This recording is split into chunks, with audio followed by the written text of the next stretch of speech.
মানে যদি আমরা শুনতে পারতাম যে কবরে কেমন পরীক্ষা হয়, আমরা ভয়ে আমাদের মৃতদেরকে দাফন পর্যন্ত করতাম না। এটা নবীজি বলছেন সাল্লাল্লাহু আলাইহি ওয়াসাল্লাম। তাকে জিজ্ঞাসা করা হবে যে তুমি কিভাবে জানলে এটা? বেশিরভাগ মানুষ তো পারে না উত্তর দিতে। তখন সেই ব্যক্তি বলে বসবে, সেই ব্যক্তি বলবে যে করাতু কিতাব আল্লাহ, আমি আল্লাহর কিতাব এই কোরআন পড়েছি। মুমিন বলবে আমি আল্লাহর কোরআন পড়েছি, ফাআমানতু বিহি, আমি এর উপর ঈমান এনেছিলাম, ওয়া সাদ্দাকতু, এবং সত্যায়ন করেছিলাম। অতএব দুনিয়াতে যারা দ্বীনের জ্ঞান অর্জন করছে না, কোরআন পড়ছে না, হাদিস পড়ছে না, পড়াশোনার চেষ্টা করছে না, জানার চেষ্টা করছে না, কবরে পার হওয়া ডিফিকাল্ট আছে। এটা একটা অন্যতম প্রশ্ন। আমরা কিন্তু মনে করি 3টা প্রশ্ন হচ্ছে, আসলে প্রশ্ন হচ্ছে কয়টা? 4টা। 3টার পরে আরো একটা এক্সট্রা। কিভাবে জানলে? তখন উত্তর দিচ্ছে আমি আল্লাহর কিতাব পড়েছি, ঈমান এনেছি, সত্যায়ন করেছি। সুবহানাল্লাহ। নবী সাল্লাল্লাহু আলাইহি ওয়াসাল্লাম হাদিসের পরের অংশে বলছেন যে যখন কাফের বান্দাকে উঠানো হবে, তখন ডানেও কিছু নাই, বামেও কিছু নাই, সামনে পিছনে কিচ্ছু নাই। মাথার দিক থেকে ফেরেশতারা চলে আসবে, উঠিয়ে বসানো হবে, প্রশ্ন করা হবে কে তোমার রব? একটাই উত্তর, লা আদরি, আমি জানি না। কি তোমার দিন? লা আদরি, আমি জানি না। এই যে আল্লাহর তো খবর নাই, আল্লাহ পাকের বিধান মেনে চলার কোনো খবরই নাই, পরোয়াই নাই। সে জানবে কিভাবে ইসলাম কি জিনিস? সে জানবে কিভাবে আল্লাহ কি জিনিস? ও তো আল্লাহকে চিনেই না। দিব্যি বলে বেড়াচ্ছে মহাবিশ্ব সৃষ্টি হয়েছে বিগ ব্যাং থেকে, আল্লাহ বলে কেউ নাই। মানুষ সৃষ্টি হয়েছে বান্দর থেকে, নাউজুবিল্লাহ। মানুষ তো আল্লাহকে চিনছে না। এখনো মানুষ মনে করছে যে আল্লাহ বলতে কেউ নাই। এবং এই মুক্ত চিন্তার নামে, বাক স্বাধীনতার নামে নাস্তিকতার যে চর্চাটা বেড়েছে বাংলায়, এটা আশঙ্কাজনক। বড় বড় বিশ্ববিদ্যালয় থেকে পড়ে আসছে, অনেক সময় দেখলাম বড় বিশ্ববিদ্যালয়ের প্রফেসর, সে বলছে যে মহাবিশ্ব বিগ ব্যাং দিয়ে সৃষ্টি হয়েছে, সৃষ্টিকর্তা নাই। তো মুসলিম বিজ্ঞানীর একটা কথা বলতেন যে মানুষ বিজ্ঞান সম্পর্কে অল্প জানলে নাস্তিক হয়ে যায়, আর অনেক গভীর জ্ঞান অর্জন করলে আল্লাহর কাছে আত্মসমর্পণ। খেয়াল করে দেখবেন ডক্টর, ইঞ্জিনিয়ার যারা বড় বড় লেভেলে চলে গেছেন, অনেক সিনিয়র, তারা কিন্তু বেশিরভাগ নামাজে দেখবেন, নামাজ পড়ে, দান সদকা করে, সমাজ কল্যাণমূলক কাজ করে। তারা কিন্তু রোগীর সেবা করতে গেলেও বলে যে নামাজ পড়িয়েন, রোজা রাখিয়েন, তারা কিন্তু বলে। অনেক ডক্টর আমি দেখেছি যারা যত বেশি গবেষণা করে তারা তত বেশি আস্তিক হয়ে যায়, আর টুটাফাটা গবেষণা করলে নাস্তিক হয়ে যাবে। কত প্রশ্ন, ইসলামের এটা কেন, এটা কেন, ইসলামে বহুবিবাহ কেন, হ্যাঁ ইসলামে কি পর্দার বিধান কেন, তারপর ইসলামে এত রেস্ট্রিকশনস, এত বাইন্ডিংস কেন, হ্যাঁ স্বাধীনতা নাই কেন, কত প্রশ্ন। ইসলামের এগেস্টে কত তীর এখন ছোড়া হচ্ছে। তো এই ব্যক্তি কেমন করে উত্তর দিবে যে মাহাদিনুক, তোমার দিন কি? আল্লাহর দিকে কত প্রশ্ন ছোড়া হচ্ছে, কত শিরকের পাপ আমরা করছি, অনেক সময় মুসলিম হয়েও শিরকের পাপ করছি। কিভাবে উত্তর দিবে? মানরব্য। 3 নাম্বার প্রশ্ন যখন করা হবে এই ব্যক্তিকে, দেখো দেখি, সে বলবে যে আমি জানি না এই ব্যক্তিকে, তবে শুনেছিলাম, মানুষের মুখে শুনেছিলাম, মানুষ যা বলতো আমি তাই বলতাম। মানে সে রাসূল সাল্লাল্লাহু আলাইহি ওয়াসাল্লামের নাম শুনেছিল হয়তো বা, কিন্তু তার সুন্নত বা আদর্শ কখনো মেনে চলে নাই। এবার জান্নাতি ব্যক্তি হলে কি হতো? ওই যে সূর্য ডুবছিল যেখানে, তার দৃষ্টির সীমা পর্যন্ত কবরকে প্রশস্ত করে দেওয়া হতো, এবং জান্নাতের একটা দরজা তার কবরে খুলে দেওয়া হতো। এটা কিভাবে করা হবে সেটা আল্লাহ পাক জানেন, এটার ব্যাখ্যা করার জ্ঞান আল্লাহ আমাদেরকে দেন নাই। যেই মানুষের ক্ষুদ্র জ্ঞানে মানুষ ব্যাকটেরিয়া ভাইরাস নিয়ে গবেষণা করতে হিমশিম খেয়ে যায়, সে মহাবিশ্বের স্রষ্টা নিয়ে কিভাবে গবেষণা করবে? আল্লাহ পাকের অসীম জ্ঞানের সামনে আমার জ্ঞান কি? খুবই ক্ষুদ্র।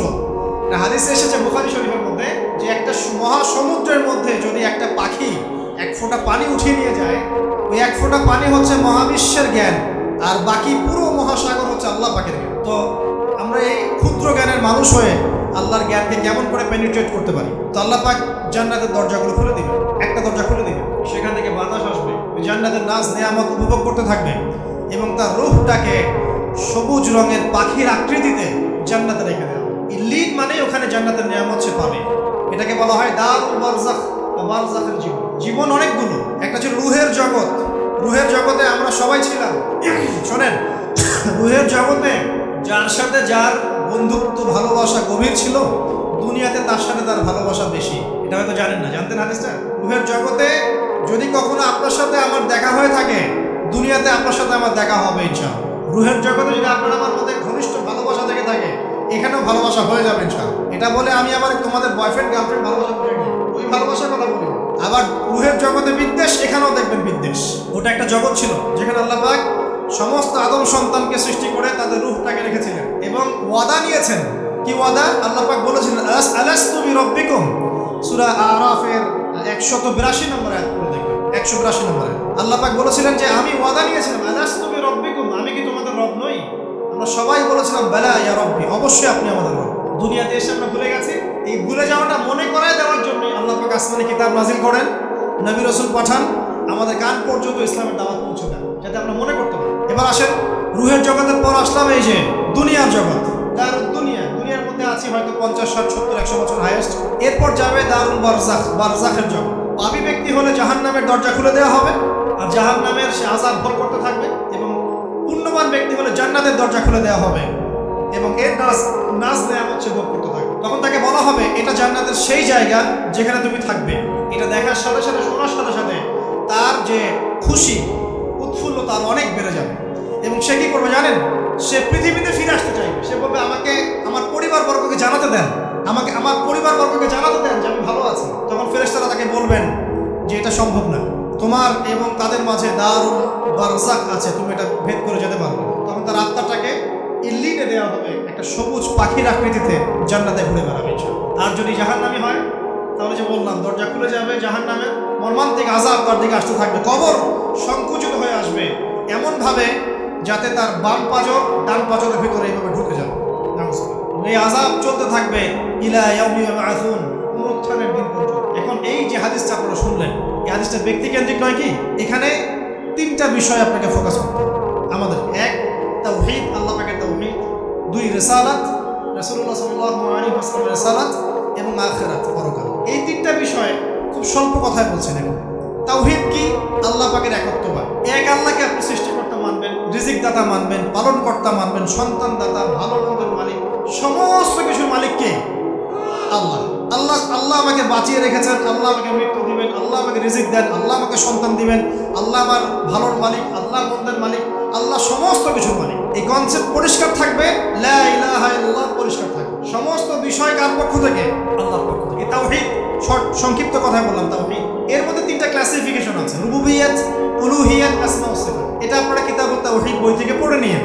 সংক্ষেপে বলে দেই, রুবুবিয়্যাত আল্লাহ পাকের সমস্ত বিষয়গুলো তার দিকে সম্বন্ধ করা, সৃষ্টিকর্তা, পালনকর্তা, রিজিক দাতা সবকে আল্লাহ। উলুহিয়াত কি?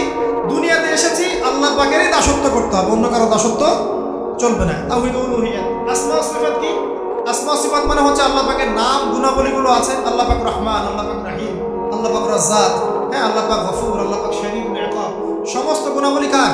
আল্লাহ। এই হলো আসমা ওয়া সিফাত। আল্লাহ পাক যেমন, আল্লাহ পাক তেমন, আল্লাহ পাক নিজের মতো, কারোর সাথে তুলনীয় নন। আল্লাহু আহাদ, একক। আল্লাহুস সামাদ, তিনি অমুখাপেক্ষী।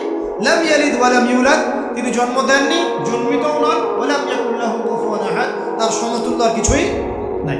আল্লাহ থেকে সবকিছু হয়, এটাই হলো তাওহীদ। এখন এর তাওহীদের বিরুদ্ধে গেলে কি হয়ে যাবে? সে কেউ যদি মনে করে যে আল্লাহ ছাড়া কেউ আমাকে জীবন দিতে পারে, আল্লাহ ছাড়া কেউ আমাকে মারতে পারে, আল্লাহ ছাড়া কেউ আমাকে রিজিক দিতে পারে, অথবা আল্লাহ ছাড়া কেউ সন্তান দিতে পারে, আল্লাহ ছাড়া অন্য কারোর কাছে কেউ যদি দোয়া করে, আল্লাহ ছাড়া অন্য কারোর জন্য নজর মানত করে, আল্লাহ ছাড়া অন্য কারোর নামে কসম খায়, আল্লাহর হালালকে হারাম করে দেয়, আল্লাহর হারামকে হালাল করে নেয়, ঠিক আছে? আল্লাহ থেকে শুভ অশুভ আসে না, শুভ আল্লাহর পক্ষ থেকে আসে, অশুভ শয়তানের পক্ষ থেকে আসে। এমনও যদি কেউ মনে করে, শুভ অশুভ দুটোই আল্লাহর পক্ষ থেকে আসে, কিন্তু কেউ যদি মনে করে না শুভগুলো আল্লাহর পক্ষ থেকে, অশুভগুলো শয়তানের পক্ষ থেকে, এমনও যদি মনে করে, শিরক হয়ে যাবে। মুসলিমরা চলাফেরায় শিরক করছে। মুসলিমরা আল্লাহ ছাড়া অন্য কারোর কাছে চাচ্ছে, মুসলিমরা অনেকে কবরে সিজদা করছে, মুসলিমরা অনেকেই মৃত মানুষের কাছে দোয়া করছে, হাতে বালা পরে আছেন, খোলেন না। কেন খোলেন না? ভয়ে যদি আপনার ক্ষতি হয়, শিরক। মুসলিমরা দেখবেন আগুনের সামনে মাথা নত করছে, মুসলিমরা এখন মেডিটেশন করে, ধ্যান করে, মুসলিমরা জিনকে তাবে করতেছে। অনেক সময় দেখা যায় মুসলিমরা জাদু করতেছে, জাদুবিদ্যা, কুফরি কালাম করছে না? করছে। সবই শিরক, সবই শিরক। মুসলিমরা দেখবেন আল্লাহর হালাল যেগুলো আছে এগুলোকে হারাম করে ফেলছে, আবার অনেক সময় আল্লাহর হারামগুলোকে হালাল করে নিচ্ছে। সুদ কি ভাই? এখানে ফরজ, হালাল করে নেওয়া হয়েছে। মদ কি? তোমাদের কাছে তো ওয়াজিব, না খাইলে ঘুম হয় না। তো এই যে আল্লাহ হারামগুলোকে কি করছি আমরা? হালাল করে ফেলছি, এটাও শিরক, কুফরি একটা। তো এক কথায় তাওহীদের উপর যারা থাকবে, মান রব্বক উত্তর দিতে পারবে ইনশাআল্লাহ। যারা শিরক করে ফেলবে ওই অবস্থায় মারা যাবে, মান রব্বক উত্তর দিতে পারবে না। আমার কথা কি বোঝা যাচ্ছে? আমি সহজ করার চেষ্টা করছি কিন্তু হয়তো পারছি না, এটা আমার ব্যর্থতা। এক কথায় যদি আমরা কবরের প্রথম প্রশ্নের উত্তর দিতে চাই তাহলে আমাদেরকে অবশ্যই তাওহীদের উপর থাকতে হবে, শিরকে যাওয়া যাবে না। প্রিয় ভাইরা, শিরকের পাপ থেকে আজকে তওবা করে ফেলবেন। আল্লাহ জেনে না জেনে জীবনে যত শিরক করেছে আল্লাহ মাফ করে দেন, আমিন। এবং আগামী দিনগুলোতে শিরকের পাপে লিপ্ত হয় না। প্রিয় ভাইরা, যদি আপনার আমলনামায় আসমান জমিন সমানও পাপ থাকে, শিরকের পাপটুকু না থাকে, আল্লাহ পাক আপনার পুরো পাপ মাফ করতে পারবেন ইনশাআল্লাহ। আল্লাহ পাক বলেছেন, মেরাজের রাতে নবী সাল্লাল্লাহু আলাইহি ওয়াসাল্লামকে আরশে আজিমের কাছে উঠিয়ে নিয়ে আল্লাহ পাক 3টা ওহী করেছেন। কয়টা ওহী? একটা ছিল 5 ওয়াক্ত নামাজ, ঠিক আছে। 2 নাম্বার হচ্ছে সূরা বাকারার শেষের 3টা আয়াত। 3 নাম্বার একটা ওয়াদা, একটা প্রতিশ্রুতি। সেটা কি? হে মুহাম্মদ সাল্লাল্লাহু আলাইহি ওয়াসাল্লাম, তোমার উম্মতের মধ্যে কেউ যদি আসমান জমিন সমান পাপ নিয়ে আমার সামনে হাজির হয়, কিন্তু আমার সাথে কাউকে শরিক না করে, শিরক না করে, তাহলে আমি আল্লাহ তার সামনে আসমান জমিন সমান ক্ষমা নিয়ে হাজির হব, মানে মাফ করে দেওয়া হবে ইনশাআল্লাহ। অতএব শিরকের পাপে যায় না, ইনশাআল্লাহ জান্নাতে যাওয়া যায়। যে ব্যক্তি মন থেকে একবার লা ইলাহা ইল্লাল্লাহ পড়েছে, সমস্ত বিষয় আল্লাহর দিকে সুপর্দ করে, তার অন্যান্য অনেক পাপ থাকতে পারে, আল্লাহ পাক চাইলে সব পাপ মাফ করতে পারে। অতএব মান রব্বুক উত্তর দিতে চাইলে শিরকের পাপে যাওয়া যাবে? যাবে। আধুনিক শিরকের মধ্যে সবচেয়ে ভয়ঙ্করটা হচ্ছে এটা, যে আমরা আল্লাহর হালালকে হারাম করে নিচ্ছি, হারামকে আবার হালাল করে নিচ্ছি। এখানে যায় সব কিছু আল্লাহ থেকে আসে। দোয়া আল্লাহর জন্য করবেন, নামাজ আল্লাহর জন্য, সব কিছু ইবাদত আল্লাহর জন্য, দ্বীনি ইলম অর্জন আল্লাহর জন্য। প্রতিটা কাজের করার আগে নিয়াত ফিক্স করবেন, কেন করব? পরকালীন স্বার্থ থাকলে করব, না হলে করব। কেন তুমি টিকটকে যাবা না? কারণ পরকালীন কোনো স্বার্থ নাই। কেন তুমি ফ্রি মিক্সিং অ্যাফেয়ার্সে যাবা না? কারণ পরকালীন কোনো স্বার্থ নাই। কেন মদ খাবা না? পরকালীন কোনো স্বার্থ নাই। কেন মিউজিকে যাচ্ছ না? কারণ পরকালীন কোনো স্বার্থ নাই। কেন তুমি এই যে সুদ খাবা না? কারণ পরকালীন কোনো স্বার্থ নাই। যে কাজে পরকালীন কোনো স্বার্থ নাই, সে কাজে কোনো মুমিন মুসলিম নাই। কেন নামাজ পড়বো? কারণ পরকালীন স্বার্থ আছে। কেন রোজা রাখবো? পরকালীন স্বার্থ আছে। কেন আমি হালাল বিয়ে করব, হারাম জেনায় যাব না? পরকালের স্বার্থ আছে। কেন আমি যাকাত দিব, ব্যবসা করব, সুদ খাবো না? কারণ পরকালের স্বার্থ আছে। কেন ইসলামের দাওয়াত দিব? পরকালের স্বার্থ আছে। কেন হাদিস প্রচার করবো? কারণ পরকালের স্বার্থ আছে। ইসলামের জন্য সবর করবো কেন? পরকালের স্বার্থ আছে। পরকালের স্বার্থ যেখানে, মুসলিম সেখানে। পরকালের স্বার্থ নাই, প্রত্যেকটা কাজ করার আগে নিয়তটা ফিক্স করতে হবে। পরকালের কোনো স্বার্থ আছে? যদি বলে হ্যাঁ আছে, তাহলে করবো। স্বার্থ নাই, আমি নাই। কোনো ফুজুল কি বাত বা ফাহেসা কোনো কাজ, এসব কাজে আমরা নাই, বিকজ এগুলোতে কোনো পরকালীন স্বার্থ নাই। ব্যাস, আমাদের জীবনের প্রতিটা মোমেন্ট, প্রতিটা সেকেন্ড আল্লাহর দেয়া দান। আমি নিজের ইচ্ছা মতো এটাকে অপব্যয় করতে পারি না। হ্যাঁ, আপনি মিউজিক শুনতে চান, আপনি সং পছন্দ করেন, আপনি নাশিদ শোনেন, ইসলামিক নাশিদ শোনেন, ওখানে আপনার ইমান একটু দীপ্ত হবে, পরকালীন স্বার্থ আছে। আপনি নিজের যৌন চাহিদাকে দমন করতে পারছেন না, হালালভাবে বিয়ে করে নেন। বিয়ে করার পর আপনি যত ইচ্ছা স্ত্রীকে মহব্বত করেন, প্রত্যেকটা মহব্বতে নাকি পাবেন। এমনকি স্ত্রীর দিকে নেক নজরে তাকাবেন, তাতেও নাকি। তার মুখে খাবার তুলে দেবেন, তাতেও নাকি। তার হাত ধরে হাঁটবেন, তাতেও নাকি। তাকে নিয়ে রাত্রে চাঁদ দেখবেন, তাতেও নাকি। আপনি আপনার নিয়তটাকে চেঞ্জ করেন, কাজের ডাইরেকশন চেঞ্জ করেন। পরকালের স্বার্থ থাকলে করবো, না হলে করবো না। আপনি পছন্দ করেন ঘুরে বেড়াতে, আল্লাহর দিনের দায়ী হয়ে ঘুরে বেড়ান না, সমস্যা কি? আল্লাহর জমিন ঘুরে দেখেন, এসব অবান্তর কাজে লিপ্ত না থেকে আল্লাহ পাকে নিদর্শনগুলো ঘুরে দেখেন, আপনার ইমান বাড়বে ইনশাআল্লাহ। আপনার সংস্কৃতি ভালো লাগে, ইসলামিক সংস্কৃতি মেনে চলেন। আপনি কবিতা লিখতে ভালোবাসেন, ইসলামিক কোনো কবিতা লেখেন। আপনি উপন্যাস পড়তে ভালোবাসেন, ইসলামিক কোনো উপন্যাস পড়েন। আমি বলছি না এগুলোর বাইরে কোনো পড়াশোনা করা যাবে না, এমনটা আমি কিন্তু বলছি। আমি বলছি আপনি আপনার পুরো কাজটাকে আগে ফিক্স করবেন, পরকালের কোনো স্বার্থ আছে কি নাই। যদি হ্যাঁ দেখা যায় হ্যাঁ পরকালের স্বার্থ ঠিক আছে, অবশ্যই করেন, কোনো সমস্যা নেই। আল্লাহ বোঝার তৌফিক দান করুন। তো দেখুন প্রিয় ভাইরা, শিরকের পাপে যাওয়া যাবে না। এই শিরকের পাপ না থাকলে আমল নামায় ইনশাআল্লাহ আমরা জান্নাতে যাবো এবং কবরের উত্তর দিতে পারবো ইনশাআল্লাহ। মান রব্বুক উত্তর পাস ইনশাআল্লাহ। তারপরে কি? মাদিন। এক কথায় ইসলামের অনেক বিধিবিধান আছে, নামাজ, কালিমা, সওম, যাকাত, হজ সব আছে। আমর বিল মারুফ, নাহি আনিল মুনকার, পিতামাতার খেদমত, প্রতিবেশীর অধিকার, স্ত্রীর অধিকার, তারপরে সন্তানদের অধিকার, যাকাত সব কিছু আছে। এখন যদি ইসলামের কিছু অংশকে মেনে নেন, কিছু অংশকে না মানেন, এটা কিন্তু কুফরি। ইসলামের কিছু অংশকে মানছেন, কিছু অংশকে মানছেন না, এটা কিন্তু কুফরি। ইসলামের পরিপূর্ণ বিধানটাকে যদি মেনে চলেন, ইনশাআল্লাহু আযজা ওয়া জাল আপনি মাদিনক উত্তর দিতে পারবেন। আপনি আমল করতে পারেন না পারেন, মনে করেন আপনি আমল করতে পারছেন না, কিন্তু আপনি আকীদা পোষণ করছেন যে হ্যাঁ ইসলামে যা আছে আমি সব কিছু মেনে চলি, কিন্তু হয়তো আমল করতে গিয়ে আমি পারছি না। আমি হয়তো নামাজ 5 ওয়াক্ত পড়তে হয়, আমি জানি, আমি মানি, কিন্তু আমার মাঝে মাঝে মিস হচ্ছে, মাঝে মাঝে আমি জামাত মিস করে ফেলছি। আপনি মানেন যে সম রাখতে হয়, মাঝে মাঝে আপনার সম মিস হয়ে যাচ্ছে, কিন্তু আপনি বিশ্বাস করেন যে হ্যাঁ আপনি সম রাখতে হয়, আপনার আকীদা ঠিক আছে। আপনি যাকাত দেন নাই এতদিন, কিন্তু আকীদা রাখেন হ্যাঁ দিতে হয়, আমি সুযোগ পেলে দিয়ে দিব। এই যে কনসেপ্টটা ক্লিয়ার রাখা যায় না, ইসলামের বিধানগুলো প্রতিটা আমি মানি মন থেকে, হয়তো আমল করতে গিয়ে আমি পেরে উঠতেছি না বা হয়ে উঠছে না। ইনশাআল্লাহ একদিন না একদিন আল্লাহ পাক আপনাকে তৌফিক দিবেন, আল্লাহ পাক তৌফিক দান করবে। কিন্তু কনসেপ্ট যদি ক্লিয়ার না থাকে যে আমি কিছু অংশ মানি, কিছু অংশ মানি না, এটা ইসলাম হলো না। উদখুলু ফিস-সিলমি কাফা, পরিপূর্ণরূপে ইসলামে প্রবেশ করো। দিনী বোন অনেকে আছে পর্দা হয়তো করতে পারছে না, কিন্তু মনে করে, বিশ্বাস করে যে পর্দা করতে হয়, এটা ফরজ।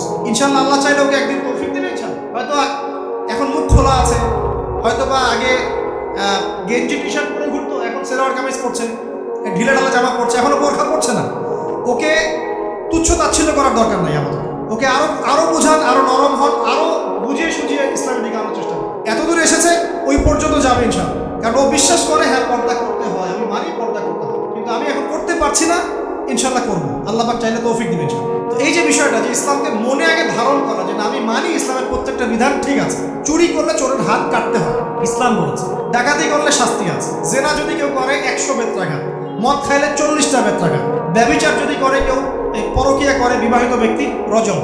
এগুলো কেসাস, একজন হত্যা করলে তাকেও কেসাস করতে হয়। এই বিধানগুলো আছে। এখন আপনি বলতে পারেন আমি এই ওয়ার্ল্ডের প্রেক্ষাপটে এটাকে বাস্তবায়ন করতে পারছি, কিন্তু আমি বিশ্বাস করি ইসলামের বিধানগুলো আছে, এটা আল্লাহর বিধান, ইনশাল্লাহ আপনি মাফ পেয়ে যাবেন। ইনশাল্লাহ আল্লাহ চাইলে আপনি মাফও পেয়ে যাবেন। কিন্তু যদি মনে করেন না এই যুগের এগুলো চলেই না, আমি আল্লাহ পাকের এসব বিধান কিচ্ছু মানি না, আমি যে বিধান বুঝি এটাই চূড়ান্ত, তাহলে খবর আছে, তাহলে মায়াদিন উত্তর দিতে পারবেন। বুঝেন বিষয়টা, বোঝেন, আকিদাটা ক্লিয়ার করেন যে না আমি পারতেছি না, এটা একটা বিষয়, কিন্তু আমি বিশ্বাস করি ইসলামের এগুলো অংশ। হয়তো আমি এখন পারছি না, ইনশাল্লাহ ভবিষ্যতে পারবো। আল্লাহ চাইলে আপনাকে তৌফিক দিবেন ইনশাআল্লাহ। আমরা দোয়া করি আল্লাহ পাক আমাদেরকে পরিপূর্ণরূপে ইসলামে প্রবেশ করার তৌফিক দান করুন। আর সর্বশেষ কি, এটা যদি করতে পারে মাদিনী উত্তর দিতে পারবে। নবী উত্তর কখন দিতে পারবে? যখন একজন ব্যক্তি সারা জীবন নবী সাল্লাল্লাহু আলাইহি ওয়াসাল্লামের সুন্নতের উপর আমল করতে পারে। এই যে ঘুম থেকে উঠলেন, ব্যাস ব্রাশটা নিয়ে দৌড়ে চলে গেলেন বাথরুমে, কি জন্য? ঘুম থেকে উঠলেন, আগে চোখটা একটু ঘষতে হবে, মুখে হাত দিতে হবে, তারপরে আপনি দোয়া পড়বেন। কি দোয়া পড়বেন? আলহামদুলিল্লাহিল্লাযী আহইয়ানা বা'দা মা আমাতানা ওয়া ইলাইহি নুশুর। তারপরে আপনি যাবেন বাথরুমে। দোয়াটা না পড়ে কেন গেলেন? ঘুমাচ্ছেন, ঘুমানোর আগে আপনি অবশ্যই করবেন। ঘুমানোর আগে একদম একটা গান শুনে, একটা গার্লফ্রেন্ডের সাথে 10টা মিনিট কথা বলে, হ্যাঁ জান রাখি, ব্যাস তারপরে ঘুমিয়ে গেলেন। ঘুমটা আপনার জন্য ইবাদত হলো না? হারামে লিপ্ত হলেন না? আল্লাহুম্মা বিইসমিকা আমুতু ওয়া আহইয়া পড়তেন, সূরা মুলক পড়তেন, সূরা কাফিরুন পড়তেন, সূরা ফালাক নাস ইখলাস পড়তেন, ঘুমিয়ে যেতেন। পুরো ঘুমটাই ইবাদত, পুরো ঘুমটাই নাকি ঘুমিয়ে আছেন নাকি পাচ্ছেন? আপনি ইচ্ছাকৃতভাবে আপনার আমলটা নষ্ট করলেন। ইস্তেঞ্জা করতে গেছেন, ইস্তেঞ্জা করতে গিয়ে গান শুরু করে দিল বাথরুমে। বাথরুম সিঙ্গার আছে না কিছু? বাথরুমে গান গাওয়ার জায়গা নেই, তো ওখানে গান শুরু করুন। বাথরুমে গান গাবেন কেন? আপনি ঢোকার সময় বলবেন কি বিসমিল্লাহ আল্লাহুম্মা ইন্নী আউযু বিকা মিনাল খুবুসি ওয়াল খাবাইস, এরপর ইস্তেঞ্জা করবেন, তারপরে আপনি গুফরানাকা বলে বের হয়ে আসবেন। পুরো ইস্তেঞ্জার সময়টুকু নাকি নামাজ পড়তে দাঁড়িয়েছেন, এখানে রিয়া কোনো লৌকিকতা থাকবে না, লোকজন আমাকে দেখছে আমি ভালো করে নামাজ পড়ি এমন থাকবে না। নামাজে দাঁড়িয়েছেন আল্লাহর জন্য খালেস, এখন আল্লাহ আপনার মাঝখানে আর কেউ নেই, আল্লাহ আপনার মাঝখানে আর কেউ নেই। এমনকি যা ইচ্ছা তাই নামাজ পড়বেন। একদল বের হয়েছে এখন থেকে 2 ওয়াক্ত নামাজ পড়ে। তাদের বক্তব্য হচ্ছে যে 5 ওয়াক্ত নামাজ নাকি কোরআনে নাই, আর ওরা খালি কোরআন মানে হাদিস নাকি মানে না। কত যে ফেরকা এখন বের হয়েছে আল্লাহ ভালো জানে। তো 5 ওয়াক্ত নামাজ কোরআনে নাই বলে, সুবহানাল্লাহ। তো 2 ওয়াক্ত নামাজ পড়ে। এখন নামাজ কি মন করা ভাবে পড়লেই হবে? ফজরের নামাজে দাঁড়িয়েছেন, ফজর নামাজ কয় রাকাত? 2 রাকাত। এখন আমি যদি বলি নামাজ তো ভালো কাজ, 2-এর জায়গায় 4 পড়লে কি সমস্যা ফজরে? যদি এমনটা বলি হবে? কেন হবে না? কারণ নবী সাল্লাল্লাহু আলাইহি ওয়াসাল্লাম 2 পড়েছেন, আমাকে 2 পড়তে হবে।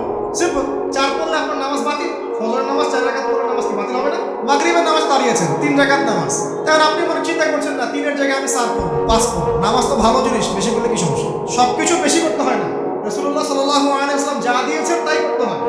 এর নাম সুন্নত। বাইরে গেলে হবে কি? বেদাত। প্রত্যেকটা কাজ খেয়াল করতে হবে, প্রত্যেকটা আমল এভাবে। নামাজ, এই যে রোজা রাখবেন, রমজান মাসে রোজা রাখলে এটা ফরজ। আর আপনি চিন্তা করেন রোজা তো ভালো জিনিস, আমি রমজানও রাখবো, শাবান পুরো 2 মাসে রাখবো, হবে? দেখেন নফল বিষয়টা আলাদা, আমি ফরজের কথা বলছি। কেউ যদি মনে করে ফরজ রোজা আমি 2 মাসে রাখবো, রমজানও রাখবো, শাবানও রাখবো, রোজা ভালো জিনিস করলে কি সমস্যা? হবে? হবে না। এভাবেই হজ করতে হয় ওইখানে আরাফার মাঠে। আপনি মনে করেন কুড়িগ্রামে হজের একটা জায়গা বানাইলাম, এমনও কিন্তু জায়গা আছে মানুষ অন্য জায়গায় হজ করে, কিন্তু আপনি ভাবছেন এমনি বলছি, এমন অনেক ফেরকা আছে মুসলিমদের মধ্যে, মুসলিম নামধারী, এগুলো মুসলিম না, হজেরও জায়গা বানাইছে আলাদা, ওখানে হজ করে, ওখানে তাওয়াফ করে। এখন হজ যেখানে করতে হবে ওখানে না করে যদি এখানে করে হবে না। যাকাত দেওয়ার একটা লিমিট আছে, এইটুকু দিতে হবে। আপনি এখন কম দিলেন হবে, আবার দিলেন না আমি একদম বেশি দিয়ে ফাটায় ফেলা লাগে না, সেখানে হবে। এই জিনিসগুলো খেয়াল রাখতে হবে যে আমাদের এক কথায় নবী সাল্লাল্লাহু আলাইহি ওয়াসাল্লামের সুন্নাহটা মেনে চল। আমলের ক্ষেত্রেও একইভাবে, আপনার অর্থনৈতিক জীবনেও নামাজ রোজা হজ জাকাত আপনার পারফেক্ট। এবার আপনি এসেছেন অর্থনীতির ক্ষেত্রে, এসে মাশাআল্লাহ দাড়ি টুপি জুব্বা নিয়ে মাপে কম দিচ্ছেন, চলবে? দাড়ি টুপি জুব্বা আছে, মানুষকে ঠকাচ্ছেন, মজুদ করছেন, সিন্ডিকেট করছেন, অনেক সময় সরকারকে বিব্রত করে ফেলছেন, মাল মজুদ করছেন, দাম বেড়ে যাচ্ছে, বিব্রত হচ্ছে সরকার, হবে? দাড়ি টুপি পাগড়ি জুব্বা পরে ভিতরটা আগে, ইমান ভিতরে না থাকলে দাড়ি টুপিতে লাভ আছে? তাকওয়া ভিতরে না থাকলে আমার দাড়ি টুপিতে লাভ আছে? মুহসিন হতে হবে। সো ইকোনমিক সেকশনে গিয়েও নবীর আদর্শ ভুলে যাওয়া যাবে না, সেখানেও তার আদর্শ মেনে চলতে হবে। এভাবেই সমাজ জীবন, পরিবার, সর্বক্ষেত্রেই নবীর সুন্নাহ মেনে চললে পরে ওই ব্যক্তিকে উত্তর দেওয়া যাবে ইনশাআল্লাহ, তিনি আমাদের নবী মুহাম্মদ রাসূলুল্লাহ সাল্লাল্লাহু আলাইহি ওয়াসাল্লাম। সর্বশেষ গিয়ে বলা হবে কিভাবে জানলে, তখন উত্তর কি দিবে মুমিন? আমি আল্লাহর কিতাব পড়েছি, ঈমান এনেছি, এরপরে আমি সত্যায়ন করেছি। তার মানে পড়াশোনা করতে হবে না ভাই, আল্লাহর কিতাব পড়তে হবে না? কারা কারা আল্লাহর কিতাব পড়তে জানেন হাত তোলেন। আলহামদুলিল্লাহ। আগামী রমজান আসার আগেই পুরো কোরআন এক খতম করবেন, পারা যাবে ইনশাআল্লাহ। এবং প্রত্যেক দিন আমাকে ওয়াদা করেন, প্রত্যেক দিন এক পারা করে কোরআন তেলাওয়াত করব, পারবেন ইনশাআল্লাহ? না বলেন পারবো ইনশাআল্লাহ? পারবো ইনশাআল্লাহ। আল্লাহ পাক তৌফিক দান করুন, আমিন। কোরআন পড়তে হবে, শুধু কি জাস্ট তোতা পাখির মতো পড়েই যাবেন সারা জীবন? অর্থটা একটু বোঝার চেষ্টা করবেন না ভাই? করা উচিত না? করা উচিত। যদি আপনার সামর্থ্য থাকে আপনার অবশ্যই করা উচিত। সামর্থ্য নাই, বয়স হয়ে গেছে, পারেন না, সেটা আলাদা বিষয়। সামর্থ্য আছে আপনার অবশ্যই উচিত। আলহামদুলিল্লাহি রাব্বিল আলামিন মানে কি? আর রহমানির রহিম মানে কি? মালিকি ইয়াউমিদ্দিন বলছি, না মানে কি? ইয়াকা না'বুদু বলছি, ওয়া ইয়াকা নাস্তাঈন, এর অর্থ কি? ইহদিনাস সিরাতাল মুস্তাকিম মানে কি? সিরাতাল লাযীনা আন'আমতা আলাইহিম গায়রিল মাগদুবি আলাইহিম ওয়ালাদ-দালিন, কি অর্থ, কি বললাম? নামাজে এটার অর্থ জানলে মনোযোগ কি ডানে বামে যাবে? যাবে না ইনশাআল্লাহ। এই আল্লাহ পাক বলছেন, ইয়া আইয়ুহাল্লাযীনা আমানুত্তাকুল্লাহ, হে মুমিনগণ আল্লাহকে ভয় করো, হাক্কা তুকাতিহি ওয়া লা তামুতুন্না ইল্লা ওয়া আনতুম মুসলিমুন, তোমরা এমনভাবে আল্লাহকে ভয় করো, ভয় করার মতো ভয় করো, এবং পরিপূর্ণ মুসলিম না হয়ে মৃত্যুবরণ করো না। এর অর্থটা জানলে ভালো লাগলো না? বুঝতে পারলাম না কোরআনটা? আল্লাহ বলছেন ওয়াদারু মা বাকিয়া মিনার রিবা, সুদের অবশিষ্ট অংশ ছেড়ে দাও। ওয়া ইল্লাম তাফআলু ফাআযানু বিহারবিন মিনাল্লাহি ওয়া রাসূলিহি, যদি না করো আল্লাহ এবং রাসূলের সাথে যুদ্ধের ঘোষণা শুনে রাখো। অর্থ জানলে হেদায়েত পাওয়া যায় না? অতএব অর্থটা জানার চেষ্টা করো। আল্লাহ তৌফিক ইনায়াত করুন।